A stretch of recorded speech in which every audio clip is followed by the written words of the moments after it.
Alhamdulillah. Allahumma salli ala Sayyidina Muhammad.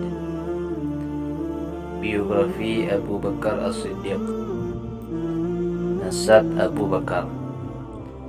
Nama Abu Bakar As-Siddiq sebenarnya adalah Abdullah bin Utsman bin Amir bin Amr bin Ka'ab bin Sa'ad bin Taim bin Murrah bin Ka'ab bin Lu'ay bin Ghalib bin Fihr Al-Qurashi At-Taimi. Bertemu nasabnya dengan Nabi sallallahu alaihi wasallam pada kakeknya Murrah bin Ka'ab bin Lu'ay, dan ibunya adalah Ummu Al-Khair Salma binti Sakhar bin Amir bin Ka'ab bin Sa'ad bin Taim. Berarti ayah dan ibunya berasal dari kabilah Bani Taim. Ayahnya diberi kunyah Abu Quhafah, dan pada masa jahiliyah Abu Bakar As-Siddiq digelar Atiq. Imam At-Tabari menyebutkan dari jalur Ibnu Lahiyah bahawa anak-anak dari Abu Quhafah ada 3 orang. Pertama Atiq, kedua Mu'taq, dan ketiga Utaik. Ciri fisik dan karakter akhlak Abu Bakar. Abu Bakar adalah seorang yang bertubuh kurus dan berkulit putih. Aisyah radhiyallahu anha menerangkan ciri fisik bapaknya dengan mengatakan, beliau berkulit putih, kurus, tipis kedua pelipisnya, kecil pinggang sehingga kainnya selalu melorot dari pinggangnya. Wajahnya selalu berkeringat, hitam, matanya berkening lebar, memiliki urat tangan yang tampak menonjol, dan selalu mewarnai jenggotnya dengan memakai daun hinai maupun daun pohon al-qatam. Begitulah karakter fisik beliau. Sedangkan karakter akhlaknya, beliau terkenal dengan kebaikan, keberanian, kokoh pendirian, selalu memiliki ide-ide yang cemerlang dalam keadaan genting, murah hati, penyebar, memiliki azimah, keinginan kuat, faqih, paling mengerti dengan garis keturunan nasab dan berita-berita tentang mereka. Sangat bertawakal kepada Allah dan yakin dengan segala janjinya, bersifat wara' dan jauh dari segala syubhat, zuhud terhadap dunia, selalu mengharapkan apa-apa yang lebih baik di sisi Allah, serta lembut dan ramah. Semoga Allah meridainya. Akan diterangkan secara rinci hal-hal yang membuktikan sifat-sifat dan akhlaknya yang mulia ini. Abu Bakar masuk Islam. Abu Bakar adalah lelaki yang pertama kali masuk Islam. Beliau didahului Khadijah yang lebih dahulu masuk Islam daripada beliau. Dari golongan anak-anak, Ali yang pertama kali memeluk Islam, sementara Zaid bin Harithah adalah yang pertama kali memeluk Islam dari golongan budak. Keislaman Abu Bakar radhiyallahu anhu paling banyak membawa manfaat besar terhadap Islam dan kaum muslimin dibandingkan dengan keislaman selainnya. Karena kedudukannya yang tinggi dan semangat serta kesungguhannya dalam berdakwah. Dengan keislaman beliau diikuti oleh tokoh-tokoh besar yang masyhur seperti Abdurrahman bin Auf, Sa'ad bin Abi Waqqas, Utsman bin Affan, Zubair bin Awam, dan Talhah bin Ubaidillah. Pada hari keislamannya, beliau menginfakkan di jalan Allah apa yang dimilikinya sebanyak 40.000 dirham. Beliau banyak memerdekakan budak-budak yang disiksa kerana keislamannya di jalan Allah, seperti Bilal. Beliau selalu mengiringi Rasulullah SAW selama di Mekah. Bahkan beliau yang mengiringi Nabi ketika bersembunyi di dalam gua dan perjalanan hijrah hingga sampai di kota Madinah. Di samping itu, beliau mengikuti seluruh peperangan yang diikuti oleh Rasulullah SAW, baik perang Badar, Uhud, Khandaq, penaklukan kota Mekah, Hunain maupun peperangan Tabuk. Istri-istri dan putra-putri Abu Bakar. Abu Bakar pernah menikahi Qutailah binti Abdu Al-Uzza bin Abdu bin As'ad pada masa jahiliyah, dan dari pernikahan tersebut lahirlah Abdullah dan Asma. Beliau juga menikahi Ummu Ruman binti Amir bin Uwaimir bin Zuhal bin Dahman dari Kinanah. Dari pernikahan tersebut lahirlah Abdurrahman dan Aisyah. Beliau juga menikahi Asma binti Umais bin Ma'had bin Ta'im al-Khatamiyah. Dan sebelum itu Asma binti Umais diperistri oleh Ja'far bin Abi Talib. Dari hasil pernikahan ini lahirlah Muhammad bin Abu Bakar. Dan kelahiran tersebut terjadi pada waktu Haji Wada' di Zulhulaifah. Beliau juga menikahi Habibah binti Kharijah bin Zaid bin Abi Zuhair dari Bani Al-Haris bin Al-Khazraj. Abu Bakar pernah singgah di rumah Kharijah ketika beliau datang ke Madinah dan kemudian mempersunting putrinya. Dan beliau masih terus bermukim dengannya di suatu tempat yang disebut dengan As-Sunuh hingga Rasulullah SAW wafat dan beliau kemudian diangkat menjadi khalifah sepeninggal Rasulullah.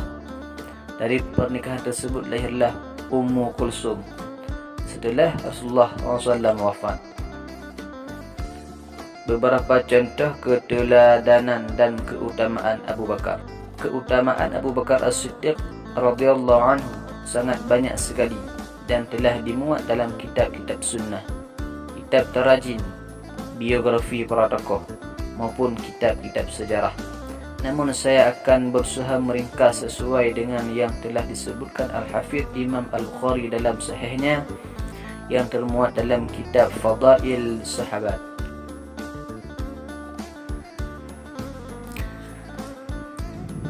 Beliau adalah sahabat Rasulullah SAW di Gua dan ketika hijrah.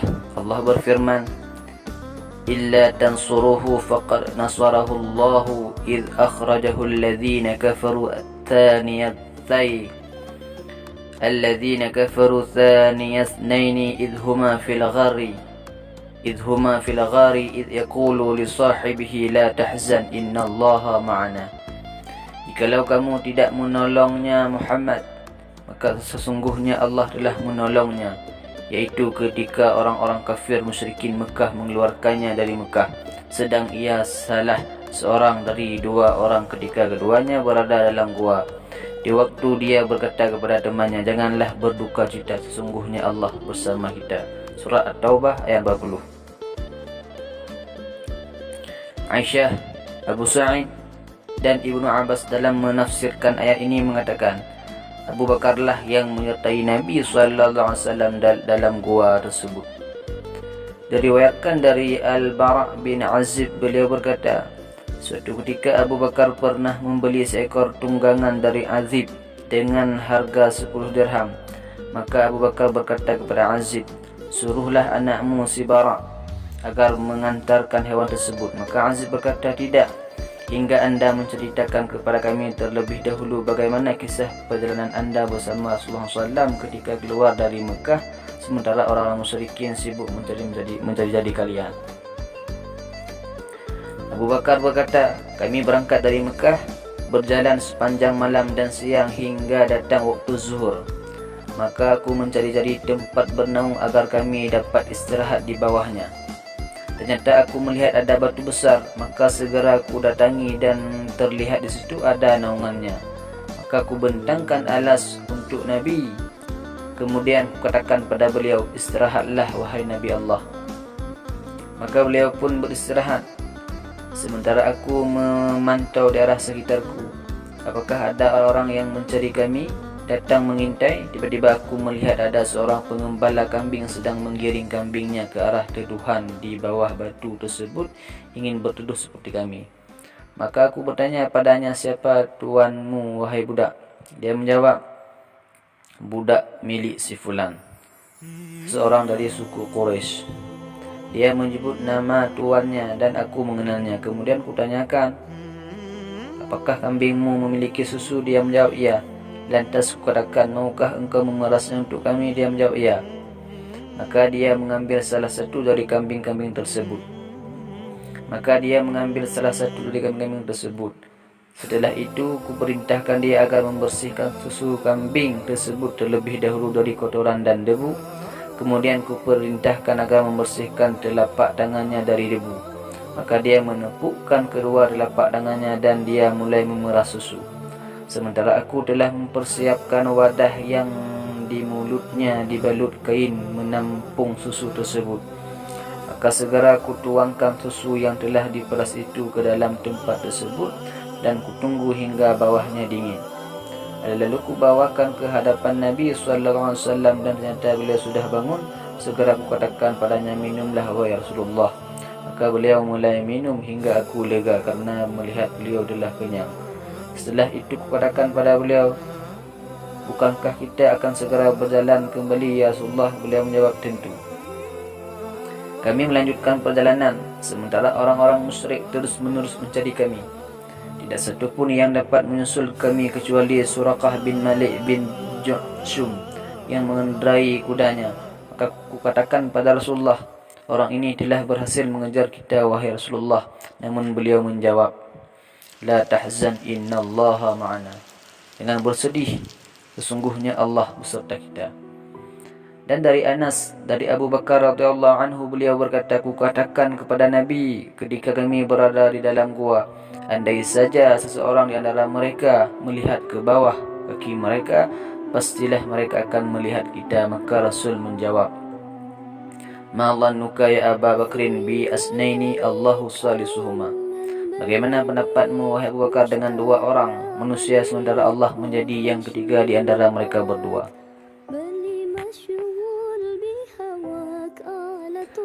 Abu Bakar radhiyallahu anhu adalah sahabat yang paling alim di antara para sahabat yang lain. Abu Sa'id Al-Khudri berkata, suatu ketika Rasulullah SAW berkhutbah di hadapan manusia dan berkata, Inna Allah khayyara 'abdan baina dunya wa baina ma 'indahu, fakhtara dzalikal 'abdu ma 'indallah. Sesungguhnya Allah telah memberi seorang hamba untuk memilih di antara dunia atau memilih apa-apa yang ada di isinya. Dan ternyata hamba tersebut memilih apa-apa yang ada di sisi Allah. Abu Sa'id berkata, maka Abu Bakar menangis. Maka kami heran kenapa beliau menangis, padahal Rasulullah SAW hanyalah menceritakan seorang hamba yang memilih kebaikan. Akhirnya kami ketahui bahawa hamba tersebut ternyata tidak lain adalah Rasulullah sendiri. Dan Abu Bakar adalah orang yang paling mengerti serta paling berilmu di antara kami. Kemudian Rasulullah bersabda,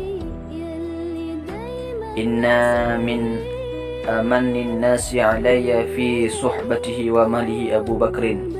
Law kuntu muttakhidan khalilan ghaira rabbi lattakhadhtu Abu Bakrin. Walakin ukhuwatul islami wa mawaddatuhu la yabqayanna fil masjidi babun illa sudda illa babu Abi Bakrin. Sesungguhnya orang yang paling banyak berkorban padaku dalam persahabatannya dan kerelaan mengeluarkan hartanya adalah Abu Bakar.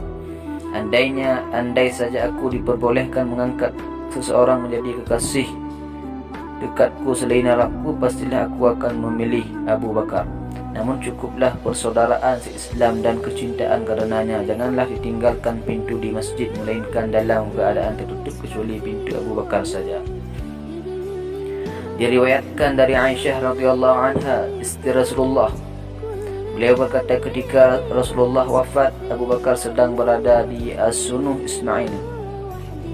Perawi hadis berkata, yaitu daerah Al-Aliyah, daerah dataran tinggi di luar Madinah. Umar berdiri dan berpidato, demi Allah, sesungguhnya Rasulullah SAW tidak wafat. Aisyah melanjutkan, kemudian Umar berkata, demi Allah, tidak terdapat dalam hatiku melainkan perasaan bahawa beliau belum wafat. Allah pasti akan membangkitkan beliau dan akan memotong tangan dan kaki mereka, orang-orang munafik. Kemudian datanglah Abu Bakar menyingkap kain yang menutupi wajah Rasulullah SAW, lalu mencium beliau sambil berkata, ku tebus dirimu dengan ibu dan bapakku. Alangkah harum dan eloknya engkau saat hidup dan sudah mati. Demi Allah yang jiwaku ada di tangannya, mustahil Allah akan menimpakan padamu dua kali kematian selama-lamanya. Kemudian Abu Bakar keluar dan berkata, wahai orang yang telah bersumpah, yakni Umar, tahanlah bicaramu. Ketika Abu Bakar mulai berbicara, maka Umar duduk. Setelah memuji Allah, beliau berkata, ingatlah, sesungguhnya siapa saja yang menyembah Muhammad, maka beliau sekarang telah wafat. Dan barang siapa yang menyembah Allah, maka sesungguhnya Allah akan tetap hidup, tidak akan pernah mati. Kemudian beliau membacakan ayat, innaka mayyitun wa innahum mayyitun. Sesungguhnya kamu akan mati dan sesungguhnya mereka juga akan mati. Dan juga membaca, wa ma Muhammadun illa rasulun qad khalas min qablihi rusul. Afa im mata aw qutilan qalabtum ala a'qabikum. Wa man yanqalib ala aqibaihi fala yadurrallaha syai'a wa sayajzillahu syakirin. Muhammad itu tidak lain hanyalah seorang rasul. Sungguh telah berlalu sebelumnya beberapa orang rasul. Apakah jika dia wafat atau dibunuh, kamu berbalik ke belakang?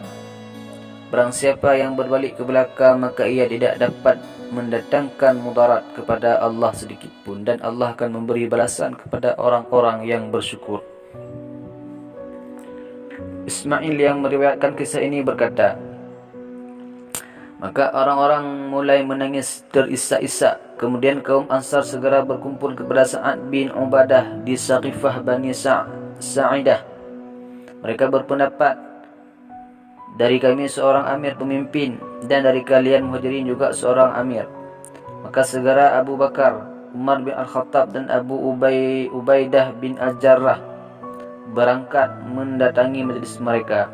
Umar berbicara, tetapi Abu Bakar memintanya untuk diam. Umar berkata, demi Allah, sebenarnya aku tidak ingin berbicara, melainkan aku telah persiapkan kata-kata yang kuanggap sangat baik, yang kutakutkan tidak akan disampaikan oleh Abu Bakar. Kemudian Abu Bakar berpidato dan perkataannya sungguh mengena. Beliau berkata, kami yang menjadi amir dan kalian menjadi wazir, pembantu-pembantu pemimpin. Maka Hubab bin Al-Munzir berkata, tidak, demi Allah kami tidak akan terima. Tetapi dari kami seorang amir, dan dari kalian seorang amir pula. Abu Bakar menjawab, tidak, tetapi kamilah yang menjabat sebagai amir dan kalian menjadi wazir. Karena sesungguhnya mereka Quraisy yang paling mulia kedudukannya di bangsa Arab dan yang paling tinggi nasabnya. Maka silahkan kalian membaiat Umar ataupun Abu Ubaidah. Maka spontan Umar menjawab, justru andalah yang lebih pantas kami baiat. Anda adalah penghulu Said kami, orang yang paling baik di antara kami dan orang yang paling dicintai oleh Rasulullah SAW di antara kami. Maka Umar segera meraih tangan Abu Bakar dan membaiatnya, dan akhirnya orang-orang pun turut membaiat beliau pula.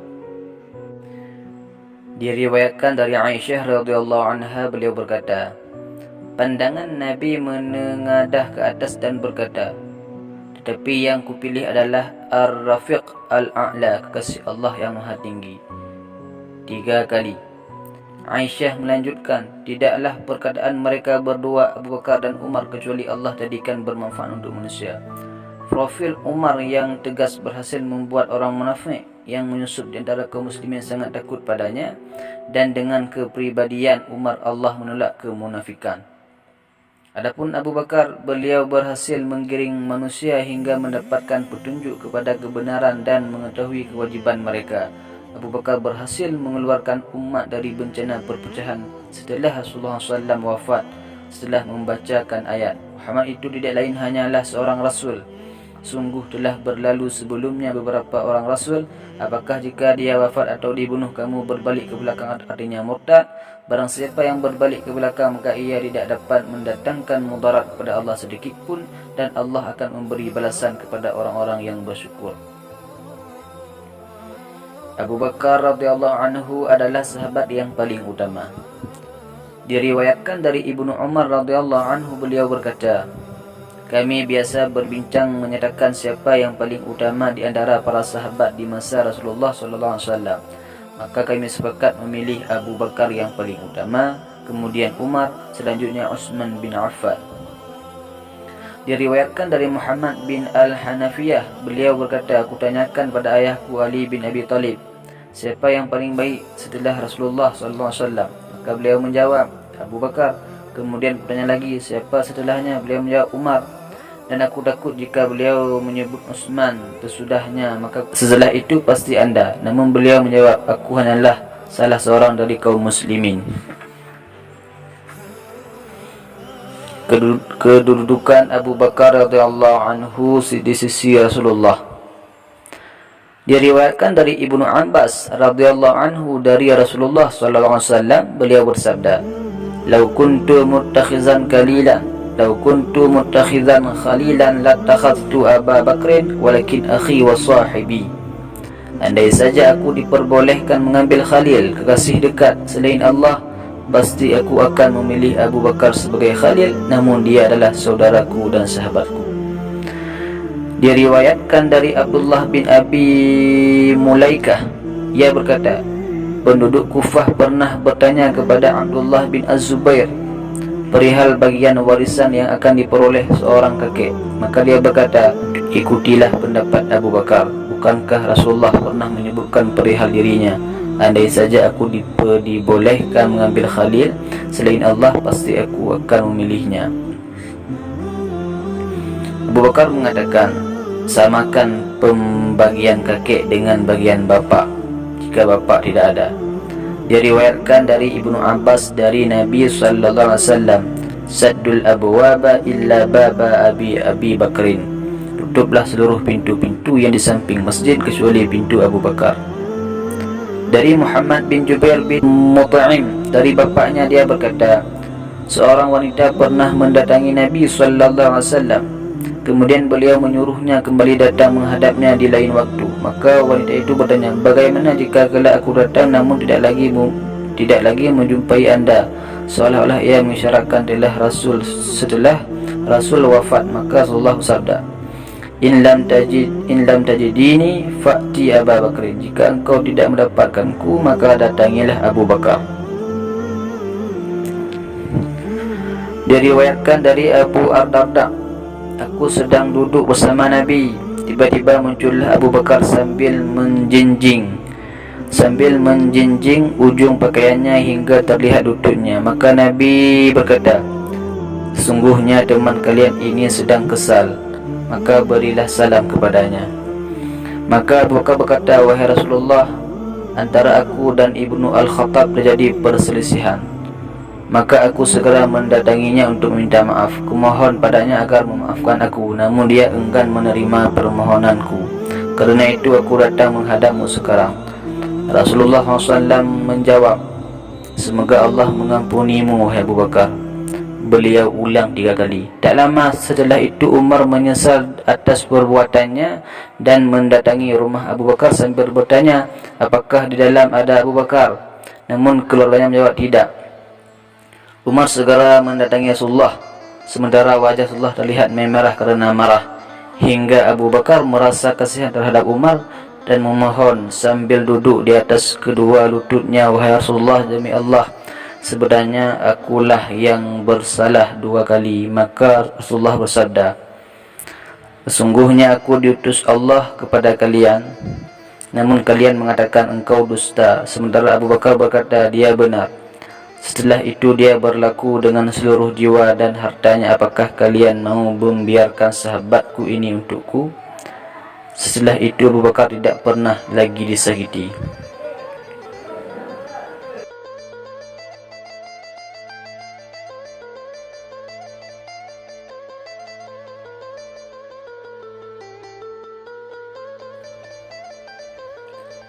Abu Bakar radhiyallahu anhu adalah orang yang paling dulu masuk Islam dan selalu mendampingi Rasulullah sallallahu alaihi wasallam.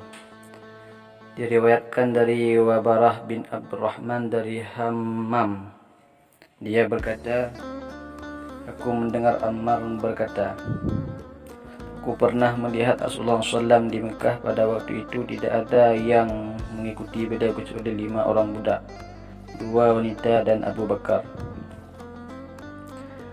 Abu Bakar adalah orang yang paling dicintai Rasulullah SAW. Diriwayatkan dari Abu Utsman, dia berkata, telah berkata kepadaku Ammar bin Al-As bahwa Rasulullah SAW pernah mengutusnya dalam peperangan Zatus Salasil. Kemudian aku mendatangi beliau dan bertanya, siapakah orang yang paling engkau cintai? Maka Rasulullah menjawab, Aisyah. Kemudian kutanyakan lagi dari kalangan laki-laki, Rasul menjawab, bapaknya. Kemudian kutanyakan lagi siapa setelah itu, dia menjawab Umar. Kemudian Rasulullah menyebutkan beberapa orang lelaki. Kekuatan iman Abu Bakar dan kebenaran, kejujurannya dan keislamannya. Diriwayatkan dari Abu Hurairah radhiyallahu anhu, beliau berkata, aku pernah mendengar Rasulullah SAW bersabda, yang artinya, ketika seorang pengembala sedang mengembala kambingnya, tiba-tiba datang seekor serigala memangsa seekor kambingnya, maka spontan pengembala tersebut mengejarnya. Tiba-tiba serigala itu berpaling menoleh kepadanya dan berkata, siapa yang dapat menjaganya pada waktu dia akan dimangsa, yaitu hari tatkala tidak ada pengembala selain diriku. Dan ketika seseorang sedang menggiring sapinya yang membawa beban, maka seketika sapi itu menoleh padanya dan berkata, sesungguhnya aku tidak diciptakan untuk tugas ini, tapi aku diciptakan Allah untuk membajak. Orang-orang berkata, subhanallah. Maka Rasulullah SAW bersabda, sungguhnya aku beriman kepada berita itu sebagaimana Abu Bakar dan Umar mengimaninya pula. Diriwayatkan dari Abdullah bin Umar, beliau berkata, Rasulullah bersabda, man jarra thawbahu khuyala'a lam yanzurillahu ilaihi yawmal qiyamah. Barang siapa menjulurkan pakaiannya di bawah mata kaki karena kesombongan, maka Allah tidak akan melihatnya pada hari kiamat. Maka Abu Bakar berkata, sesungguhnya salah satu di sisi jari bajuku selalu melorot ke bawah, kecuali jika aku selalu mengetatkannya. Maka Rasulullah bersabda, innaka lasta tasna'u dzalika khuyala. Sesungguhnya engkau tidak termasuk orang yang menjulurkan pakaiannya karena kesombongan.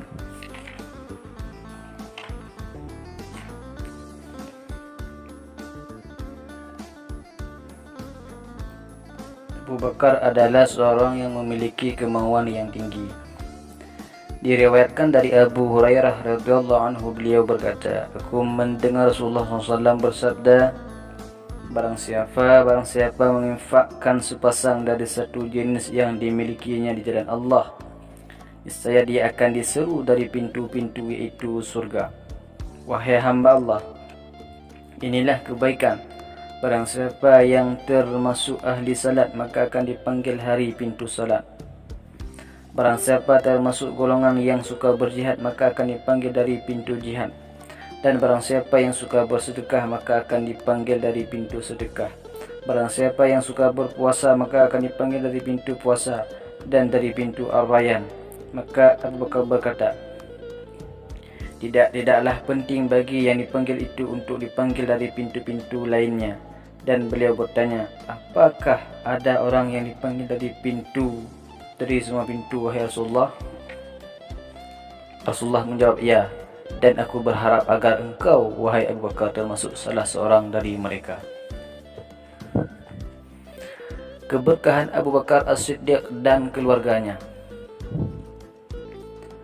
Diriwayatkan dari Aisyah radhiyallahu anha, beliau berkata, kami keluar bersama Rasulullah SAW dalam sebuah perjalanan.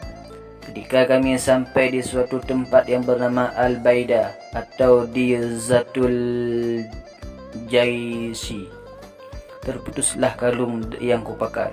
Maka Rasulullah menyuruh rombongan berhenti untuk mencarinya, dan orang-orang pun berhenti bersama beliau. Sementara mereka tidak mendapati air dan tidak mempunyai air, maka orang-orang mendatangi Abu Bakar dan berkata, tidakkah anda melihat apa yang telah diperbuat oleh Aisyah? Dia adalah membuat Rasulullah berhenti dan orang-orang pun berhenti bersama beliau. Sementara mereka tidak mendapatkan air dan tidak memilikinya. Maka datanglah Abu Bakar ketika Rasulullah berbaring meletakkan kepala beliau di atas pahaku sedang tertidur. Abu Bakar mendatangiku dan berkata, engkau telah menahan Rasulullah dan orang-orang sementara mereka tidak memiliki air dan tidak pula mendapatkannya.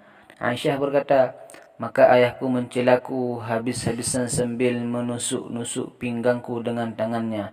Tidak ada yang menghalangiku untuk bergerak kecuali takut Rasulullah terganggu tidurnya.